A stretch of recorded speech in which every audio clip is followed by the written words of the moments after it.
नमस्कार दोस्तों, स्वागत है आपका आपके यूट्यूब चैनल ब्लॉगिंग गाइड्स पर। आज मैं आपको मेरे ब्लॉगिंग कोर्स का लेसन नंबर 5 सिखाने वाला हूं, जो है how to create SEO content. अगर आपने पिछले वीडियोस नहीं देखे, लेसन 3 और लेसन 4 जो है how to select a profitable niche, और लेसन नंबर 4 है हाउ टू सेटअप और स्टार्ट अ ब्लॉग, ये दोनों वीडियोस नहीं देखे तो ज़रूर जाके देख लीजिए ये कंटिन्यूशन में समझने के लिए। तो स्टार्ट करते हैं आज का वीडियो। मेरे हिसाब से दो टाइप का कंटेंट होता है, एक एंटरटेनमेंट वाला कंटेंट और एक एजुकेशनल कंटेंट। एंटरटेनमेंट में क्या होता है, जिसमें आप लोगों को एंटरटेन करें, जैसे शायरी, ऑटोबायोग्राफी किसी एक्टर्स के बारे में लिखे, कोई गॉसिप वगैरह न्यूज़ चैनल वाले एंटरटेन करते हैं, उस तरीके से एंटरटेनमेंट आप कंटेंट बना सकते हैं। लेकिन उसमें नुकसान क्या है कि उसका सीपीसी लो होता है, मतलब उसके अगर व्यूज़ भी आ जाए लेकिन उसका आपको इनकम कम जनरेट होगा, तो वो उसका नुकसान है। लेकिन उसका एक फ़ायदा भी है कि उसमें ट्रैफिक बहुत ज़्यादा है, क्योंकि एंटरटेनमेंट वाली चीज़ों को लोग ज़्यादा सर्च करते हैं। तो इस तरह की ऑडियंस आपको इंस्टाग्राम, फेसबुक, सोशल मीडिया पे यूथ मिल ही जाएगा। अगर आपको इस चीज़ के बारे में थोड़ा भी नॉलेज है तो आप एंटरटेनमेंट स्टफ़ पे भी कंटेंट बना सकते हैं। और सेकंड है एजुकेशनल कंटेंट। इसमें आपको किसी को भी कुछ सिखाना होता है, किसी की प्रॉब्लम सॉल्व करनी होती है।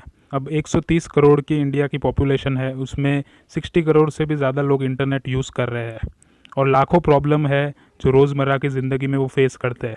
तो आपको कुछ नहीं करना है, आपको उनकी प्रॉब्लम सॉल्व करनी है। आपको खुद को भी बहुत सारी प्रॉब्लम्स आती होगी, वो आप अगर सॉल्व करके इंटरनेट पे डाल दे कि आपने कैसे सॉल्व किया है, तो वो चीज़ सर्च करने वाले भी बहुत लोग आपको मिल जाएंगे।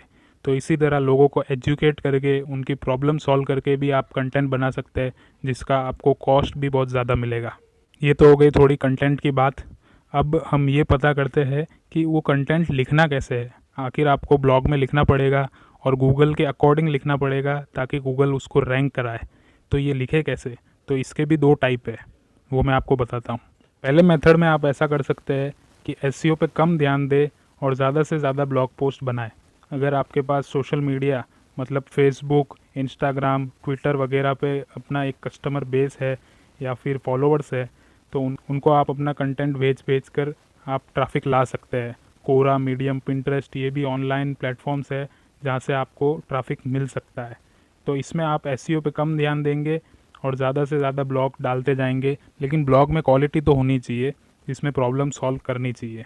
वीडियो के एंड होते होते मैं आपको ये भी बता दूंगा कि कंटेंट राइटिंग में एसईओ का यूज़ कैसे करते हैं। और दूसरा जो मेथड है जिसमें आप एसईओ पे ज़्यादा ध्यान देंगे, उसमें थोड़ा टाइम आप स्पेंड करेंगे, रिसर्च करेंगे और फिर उस हिसाब से आप अपना कंटेंट लिखेंगे, जिससे आपको ऑर्गेनिक ट्रैफिक मिलेगा। मतलब गूगल पे जो लोग सर्च करेंगे और गूगल में आपका कंटेंट रैंक करेगा। तो एसईओ में आपको ज़्यादा ध्यान देना है। दूसरा मेथड ये है। इसका फ़ायदा ये है कि आपको गूगल से लाखों कस्टमर्स या लाखों विजिटर्स मिल सकते हैं, जबकि सोशल मीडिया प्लेटफॉर्म पर आपको इतने सारे विजिटर्स नहीं मिलेंगे। आपको कौन सा मेथड पसंद आया, कमेंट बॉक्स में मुझे बताइए।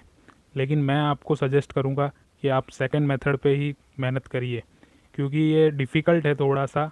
इसकी वजह से ज़्यादा लोग इसमें पढ़ते नहीं है, एसईओ वगैरह पे ज़्यादा लोग ध्यान नहीं देते, क्योंकि ये थोड़ा डिफ़िकल्ट है, टाइम कंज्यूमिंग है, आपको मेहनत भी करनी पड़ती है। तो जिस रास्ते पर लोग कम चलेंगे उस रास्ते को अपनाएंगे तो आपको कंपटीशन थोड़ा कम मिलेगा।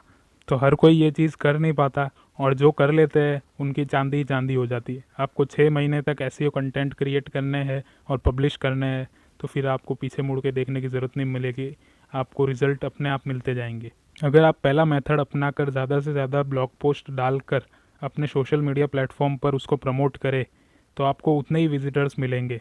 फिर एक बार उन्होंने देख लिया तो आपको और विजिटर्स नहीं मिलेंगे। प्लस ये भी हो सकता है कि आप ज़्यादा डालने के चक्कर में, ज़्यादा ब्लॉग्स लिखने के चक्कर में उसकी क्वालिटी से भी कॉम्प्रोमाइज़ कर ले। आपके अगर कंटेंट की क्वालिटी नहीं होगी तो विजिटर्स वो पसंद नहीं करेंगे, तो क्वालिटी आपकी कॉम्प्रोमाइज़ हो सकती है उसमें। और आप अगर सेकंड मेथड अपना कर एसईओ करके ऑर्गेनिक ट्रैफिक गूगल से लाए, तो वो ट्रैफिक आपको टारगेटेड मिलेगा। मतलब आपको वही विजिटर्स मिलेंगे जिनको सच में वो इन्फॉर्मेशन चाहिए। और सोशल मीडिया में क्या है कि आपको सब प्रकार की विजिटर्स मिलेंगे। किसी को ऑनलाइन में इंटरेस्ट है, किसी को ऑफलाइन में इंटरेस्ट है, किसी को बिजनेस में इंटरेस्ट है, किसी को जॉब में। तो उसमें आपको कोई टारगेट ऑडियंस नहीं मिलेगी, जबकि गूगल से आपको कोई टारगेट ऑडियंस मिल सकती है। एक रिसर्च से हमें ये पता चलता है कि 40% e commerce sale search engine के थ्रू आती है, जैसे गूगल, याहू, बिंग। 40% जो ऑनलाइन जो भी सेलिंग होता है वो गूगल, याहू या बिंग के थ्रू आती है और सोशल मीडिया के थ्रू सिर्फ 5% की सेल आती है।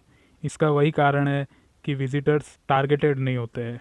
सोशल मीडिया पे कोई भी विजिटर्स आते हैं और गूगल अपनी रेपुटेशन के लिए ऐरा गैरा कंटेंट अपने विजिटर्स को नहीं दिखाता।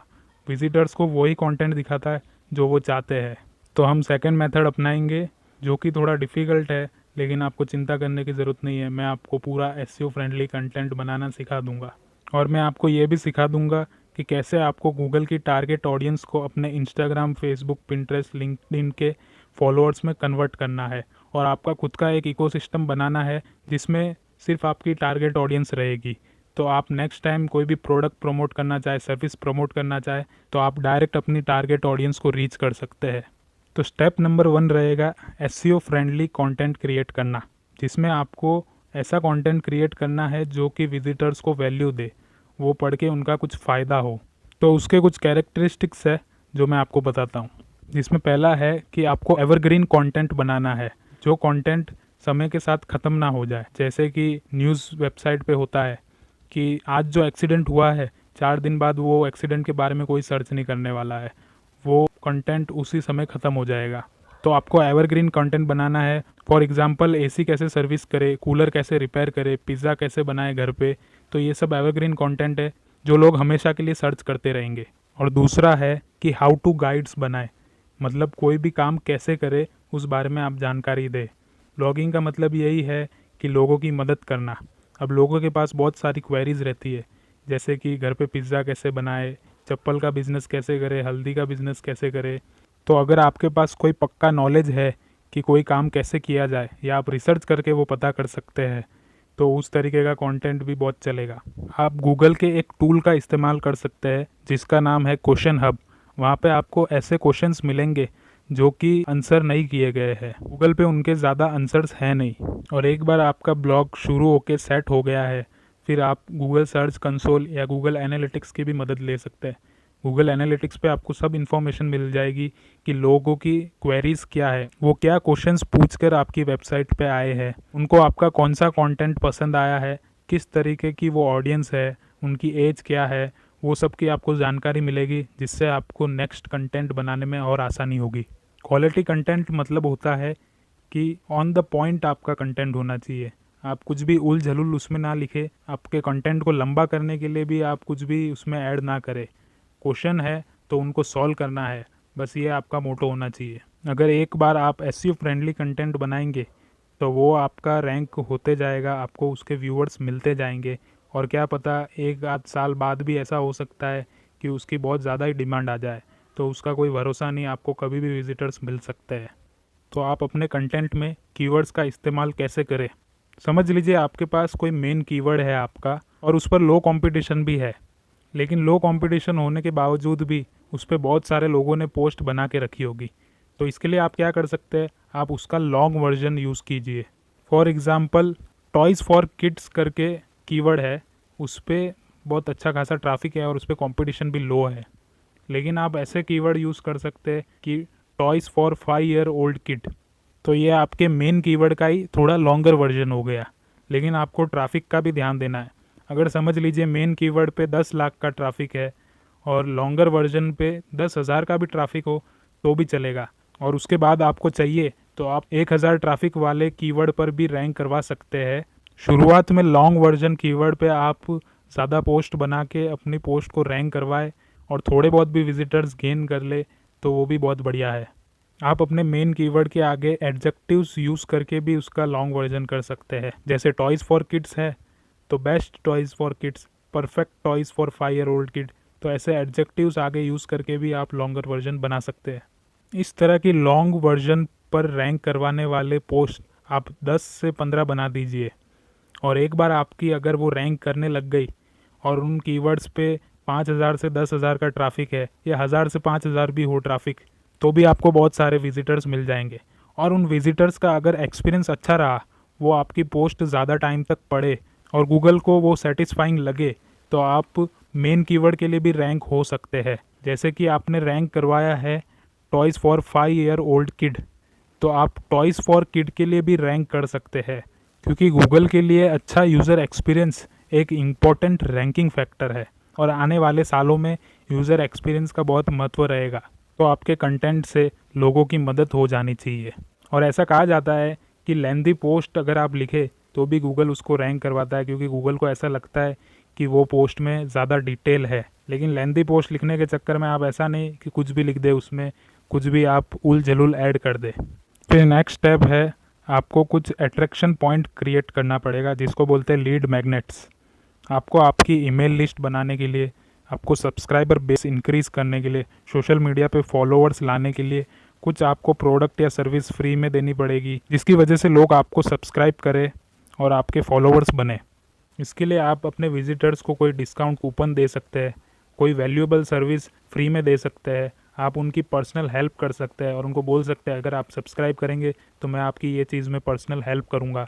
और अगर आप वर्डप्रेस यूज़ कर रहे हैं तो आपको बहुत सारे प्लगइन्स मिल जाएंगे, जैसे कन्वर्ट किट है, कन्वर्ट फुल है, मेल पोएट है, गेट साइट कंट्रोल है, जो कि आपको ईमेल लिस्ट कलेक्ट करने में भी मदद करेंगे। और उसके बाद आपको अगर सबको ईमेल्स भेजने हैं और आपको कैसे मैनेज करना है अपनी ईमेल लिस्ट को, उसके लिए भी वो आपको मदद कर सकते हैं। ब्लॉगर पर आपको ऐसा कोई प्लगइन्स नहीं मिलेंगे जिससे आप ईमेल लिस्ट कलेक्ट कर सके, तो उसमें आपको आपका ही कोई इनोवेटिव आइडिया इस्तेमाल करना पड़ेगा, क्रिएट करना पड़ेगा। जैसे कि आप अपने व्हाट्सएप नंबर लिख दीजिए, आप अपना ईमेल लिख दीजिए, आप अपना इंस्टाग्राम की लिंक लिख दीजिए। तो उससे क्या है, आप अगर कुछ बेनिफिट्स देंगे उनको तो शायद वो चीज़ में इंटरेस्ट ले और आपको सब्सक्राइब कर ले। लेकिन कन्वर्जन तो आपको वर्डप्रेस पे ही अच्छा मिलेगा, क्योंकि उसमें पर्टिकुलर आपको बटन्स मिलेंगे जो कि लोगों को ज़्यादा अट्रैक्ट करते हैं। और फिर बाद में आप जब भी कोई न्यू पोस्ट डालेंगे तो आपके पास ऑलरेडी ईमेल लिस्ट होगी, आपके पास ऑलरेडी सोशल मीडिया पे फॉलोअर्स होंगे, तो आप डायरेक्ट उनके पास अपना प्रोडक्ट या सर्विस भेज सकते हैं। फिर नेक्स्ट जो स्टेप रहेगा, आपको 4 से 5 सेकंड लेवल कंटेंट बनाना है। अब जैसे कि आपने एक मेन पोस्ट बना ली है, तो आपको 4 से 5 ऐसी पोस्ट बनानी है जो मेन पोस्ट को सपोर्ट करे। अब आपको इसमें कुछ ध्यान रखना पड़ेगा। आपकी मेन पोस्ट जो होगी उसमें 1 लाख विजिटर्स पर मंथ होना चाहिए। जो भी आप उसमें कीवर्ड यूज़ करेंगे उस पर 1 लाख विजिटर्स होने चाहिए। और जो बाकी की जो पोस्टें रहेगी, जो 4 सपोर्टिंग पोस्ट, 4 या 5 जो भी है, जितने भी आप सेलेक्ट करें, उन पे टोटल मिलाकर 1 लाख विजिटर्स आने चाहिए पर मंथ। तो आपकी मेन पोस्ट और ये 4 से 5 जो सपोर्टिंग पोस्ट है, इन सब का टोटल मिलाकर ट्रैफिक हो जाएगा 2 लाख विजिटर्स पर मंथ। अब ये मेन पोस्ट और सपोर्टिंग पोस्ट क्या है? फॉर एग्जांपल, आप अगर विराट कोहली पे कोई वेबसाइट बनाए तो विराट कोहली की लाइफ को आप बहुत हिस्सों में बांट सकते हैं। तो आपकी जो मेन पोस्ट रहेगी उसमें स्टार्टिंग से एंड तक का उनकी लाइफ को आप कवर करेंगे। लेकिन जो सपोर्टिंग पोस्ट रहेगी उसमें आप बहुत सारी चीज़ें कर सकते हैं, जैसे कि उनका इंटरनेशनल करियर, उनका रणजी करियर, उनकी मैरिज के बाद की लाइफ, ये सब चीज़ें आप सपोर्टिंग पोस्ट में डाल सकते हैं। अब ये जो 5-6 पोस्टें रहेगी, मेन पोस्ट और सपोर्टिंग पोस्ट, इन सब पे आपको प्रॉपर ध्यान रखना है। जैसे कि वो पोस्ट लिखते समय आपको एसईओ का ध्यान रखना है, आपको एसईओ फ्रेंडली पोस्ट लिखनी है। फिर उन पोस्टों को अच्छे से प्रमोट करना है और फिर उनको रेगुलर अपडेट करना है। गूगल को अपडेट किया हुआ कंटेंट ज़्यादा पसंद है और उसको ज़्यादा रैंक करवाएगा गूगल, क्योंकि वो हमेशा अपने विजिटर्स को फ्रेश कंटेंट देना चाहता है। अब ये जो 5-6 पोस्ट है उन पे टोटल 2 लाख का ट्रैफिक है पर मंथ। तो अगर आप अच्छे से लिखे और उसके एसईओ पे ध्यान दे तो गूगल में रैंक भी हो जाएगा और फिर आपको कम से कम 20,000 विजिटर्स पर मंथ तो मिल ही जाएंगे। और इतने सारे विजिटर्स कोई अच्छे नीश में मिलना बहुत ज़्यादा प्रॉफिटेबल रहेगा। और फिर आपको रेगुलर पोस्ट डालने में भी ध्यान देना होगा। आप रेगुलर वीक में 1-2 पोस्ट तो डाल ही दीजिए। और इन रेगुलर पोस्ट को आप लॉन्ग टेल कीवर्ड पे बना सकते हैं, कोई मिस स्पेलिंग कीवर्ड हो उस पर भी बना सकते हैं। तो ये पोस्ट भी आपकी रैंक करने लग जाएगी और आपको अच्छा खासा ट्रैफिक यहाँ से भी मिल जाएगा। चाहे इन लॉन्ग टेल कीवर्ड्स में 1000 ट्रैफिक ही हो मंथली, फिर भी आपको बनाते रहना है ऐसी पोस्ट। अगर आप इसी तरह काम करें, आपकी एक मेन पोस्ट हो, 5-6 सपोर्टिंग पोस्ट हो और आप रेगुलर पोस्ट डालते रहे, तो 6 महीने के बाद आपकी कम से कम 30-40 पोस्टें तो हो ही जाएगी। और अगर आप 60 पोस्टें कर दे तो आप ही सोच सकते हैं आपको कितना ज़्यादा ट्रैफिक मिलेगा। और फिर ये सब चीज़ें नीश पर भी डिपेंड करती है, जिसकी जैसी नीश है, टॉपिक है, उस हिसाब से भी आप कंटेंट बना सकते हैं। ऐसा ज़रूरी नहीं है कि आप 4 ही सपोर्टिंग पोस्ट डालें या 5 ही डालें, आप ज़्यादा भी डाल सकते हैं और कम भी डाल सकते हैं। अब कुछ रूल्स है जो मैं आपको बता देता हूँ, जो आपको एसईओ फ्रेंडली पोस्ट लिखने में मदद करेंगे। जिसमें पहला है कि आपको अपना मेन जो कीवर्ड है वो 1% यूज़ करना है अपनी पोस्ट में। ऐसा कहा जाता है अगर आप 100 वर्ड्स की कोई पोस्ट लिखे तो उसमें आपका मेन कीवर्ड एक बार आना चाहिए। वैसे ही आप 1000 वर्ड्स की एक पोस्ट लिखे तो उसमें आपका मेन कीवर्ड जो है वो 10 बार आना चाहिए। फिर दूसरा जो पॉइंट है कि आपका मेन कीवर्ड आपको H1 हेडिंग में यूज़ करना है। जो आपकी पोस्ट का टाइटल रहेगा, मेन टाइटल, उसको H1 हेडिंग बोलते हैं और उसमें आपको मेन कीवर्ड का यूज़ करना है एज इट इज़। और उस H1 हेडिंग में भी अगर आप वो मेन कीवर्ड को स्टार्टिंग में यूज़ करें तो और भी ज़्यादा अच्छा है। आप अपनी ग्रामर मिस्टेक्स को ऑनलाइन ग्रामरली पे चेक कर सकते हैं और आपकी पोस्ट में कुछ कॉपी कंटेंट तो नहीं है वो आप चेक कर सकते हैं प्लेगरिज्म चेकर पर। और फिर मेटा डिस्क्रिप्शन में आपको आपका मेन कीवर्ड यूज़ करना है। थोड़े बहुत रिलेटेड कीवर्ड्स भी आप यूज़ कर सकते हैं। और आपकी जो यूआरएल रहेगी, परमालिंक जो रहेगा, उसमें भी आपको आपका मेन कीवर्ड यूज़ करना है और उसमें जो वर्ड्स रहेंगे उसके बीच में डैश डालना है। जैसे समझ लीजिए आपका मेन कीवर्ड है विराट कोहली, तो आपको लिखना है विराट डैश कोहली। समझ लीजिए मेन कीवर्ड है विराट कोहली बैट, तो Virat dash Kohli dash bat. ऐसे करके आपको परमालिंक डालनी है। आपकी यूआरएल में अगर आपका मेन कीवर्ड दिखाएगा तो आपके एसईओ में मदद हो जाएगी। फिर नेक्स्ट जो स्टेप है कि आपको योस्ट एसईओ और एसईओ प्रेसर जैसे लिंक्स मिलेंगे वर्डप्रेस के अंदर, जो आपको लिखते वक्त एसईओ में एडवाइस देंगे और उस हिसाब से आप करें तो आपका पोस्ट एसईओ फ्रेंडली हो जाएगा। लेकिन ये चीज़ सिर्फ वर्डप्रेस में आपको मिलेगी, आपको ब्लॉगर या फ्री प्लेटफॉर्म पर नहीं मिलेगी। इसलिए मैं आपके लिए योस्ट एसईओ को एक्सप्लोर कर देता हूँ तो आप हर जगह वो चीज़ यूज़ कर सके। ये मैं आपको मेरी वर्डप्रेस की वेबसाइट पे लाया हूँ, वर्डप्रेस के डैशबोर्ड में, और उसमें जो पोस्ट लिखते हैं उस एरिया में लाया हूँ। आप जो भी पोस्ट लिखेंगे उसके एंड में आपको योस्ट एसईओ के सजेशंस मिलेंगे। तो योस्ट एसईओ आपको रेड, ऑरेंज और ग्रीन सिग्नल से बताएगा कि आपका एसईओ कैसा है। तो इसमें एक एक पॉइंट मैं आपको समझा देता हूँ। पहला पॉइंट है की फ्रेज इन सब हेडिंग। जो आपकी सब हेडिंग्स रहेगी उसमें आपको आपका मेन कीवर्ड या फिर उसका सिनोनिम यूज़ करना है। फिर नेक्स्ट पॉइंट है इमेज आल्ट एट्रीब्यूट्स। मतलब आपको कोई भी इमेज ऐड करनी है उसके अंदर आल्ट एट्रीब्यूट करके आएगा और एक टेक्स्ट एट्रीब्यूट करके आता है। उसमें आपको आपका मेन कीवर्ड और रिलेटेड कीवर्ड्स यूज़ करने हैं, जो कि आप ब्लॉगर में भी कर सकते हैं। फिर नेक्स्ट पॉइंट है मेटा डिस्क्रिप्शन लेंथ। जो आपकी मेटा डिस्क्रिप्शन की लेंथ है वो 156 कैरेक्टर के आसपास होनी चाहिए, उससे ज़्यादा नहीं होनी चाहिए और उससे थोड़ा बहुत 1-2 कैरेक्टर कम होंगे तो चलेगा। और कैरेक्टर मतलब कि आपके जो लेटर्स है और स्पेस, डैश वगैरह जो भी है उसको कहा जाता है कैरेक्टर्स। जैसे कि आप लिख रहे हैं विराट, तो VIRAT, ये 5 कैरेक्टर हो गए और स्पेस देंगे तो स्पेस भी काउंट होगी, वो 6th कैरेक्टर है। तो ऐसे करके आपको 156 कैरेक्टर तक ही लिखना है मेटा डिस्क्रिप्शन। फिर नेक्स्ट है आउटबाउंड लिंक्स। मतलब आपकी पोस्ट के अंदर आप दूसरे कंटेंट को भी लिंक कर सकते हैं। आप दूसरे कंटेंटों की लिंक डालेंगे जिससे लोग क्लिक करके दूसरे कंटेंट पे भी जा सके। अगर आपके पोस्ट में ऐसा ज़रूरी आता है कि विजिटर को कोई दूसरे कंटेंट पे भेजना है, उसको ज़्यादा इन्फॉर्मेशन मिलेगी, तो आप दूसरे कंटेंट की भी लिंक डाल सकते हैं, उससे आपको कोई नुकसान नहीं होगा। फिर आता है इंटरनल लिंक्स। इंटरनल लिंक्स मतलब आपको आपकी पोस्टों को कनेक्ट करना है लिंकिंग के द्वारा। आपको अपनी ही पोस्ट की कोई लिंक डालनी है आपके अलग पोस्ट में। फिर नेक्स्ट पॉइंट है की फ्रेज इन इंट्रोडक्शन। मतलब जो आपका पहला पैराग्राफ होगा आपकी पोस्ट का, उसमें आपको आपका मेन कीवर्ड यूज़ करना है। नेक्स्ट आता है की फ्रेज लेंथ। मतलब आपको आपका कीवर्ड ज़्यादा लंबा नहीं सेलेक्ट कर देना है, 6-7 वर्ड का, 4-5 वर्ड्स का हो कोई भी कीवर्ड तो अच्छा है। फिर है की फ्रेज डेंसिटी। इसमें बताया गया है कि आपने की फ्रेज 5 बार यूज़ किया है, जो कि सही है। तो नीचे देखिए आपको टेक्स्ट लेंथ करके भी एक लिखा हुआ आ रहा है। जो ये टेक्स्ट की लेंथ है वो 1477 वर्ड्स की है। मतलब समझ लीजिए अप्रॉक्स 1500 वर्ड्स की है। उसमें 5 बार मैंने एग्जैक्ट कीवर्ड यूज़ किया है, तो उस हिसाब से मेरा मेन कीवर्ड जो यूज़ हुआ है वो अप्रॉक्स 0.3% यूज़ हुआ है। लेकिन मैंने आपको पहले बोला था कि 1%। जो मेन कीवर्ड है आपको एग्जैक्ट वो आप 0.3% यूज़ करिए, लेकिन जो इसके सिनोनिम्स है, सेम वर्ड्स है, उस हिसाब के कीवर्ड आप थोड़े और यूज़ कर लीजिए।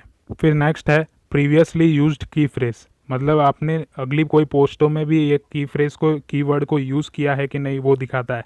तो आपको एक कीवर्ड को 2 बार यूज़ नहीं करना है। फिर नेक्स्ट है टेक्स्ट की लेंथ। आप अगर 1000 वर्ड के ऊपर लिखे कोई भी पोस्ट तो ये टेक्स्ट लेंथ अच्छी कहलाएगी। नेक्स्ट है की फ्रेज इन टाइटल। आपका एग्जैक्ट मेन कीवर्ड होगा वो आपको टाइटल के अंदर यूज़ करना है। नेक्स्ट है एसईओ टाइटल विड्थ, मतलब टाइटल की लंबाई कितनी होनी चाहिए। टाइटल की लंबाई आपको 44 कैरेक्टर्स के आसपास रखनी है। 44 कैरेक्टर्स के आगे नहीं जाना है, लेकिन 1-2 कैरेक्टर 2-3 कैरेक्टर पीछे आप जा सकते हैं। तो 44 कैरेक्टर्स आपको यूज़ करने हैं टाइटल की लेंथ में। की फ्रेज इन स्लग। स्लग मतलब परमालिंक होता है।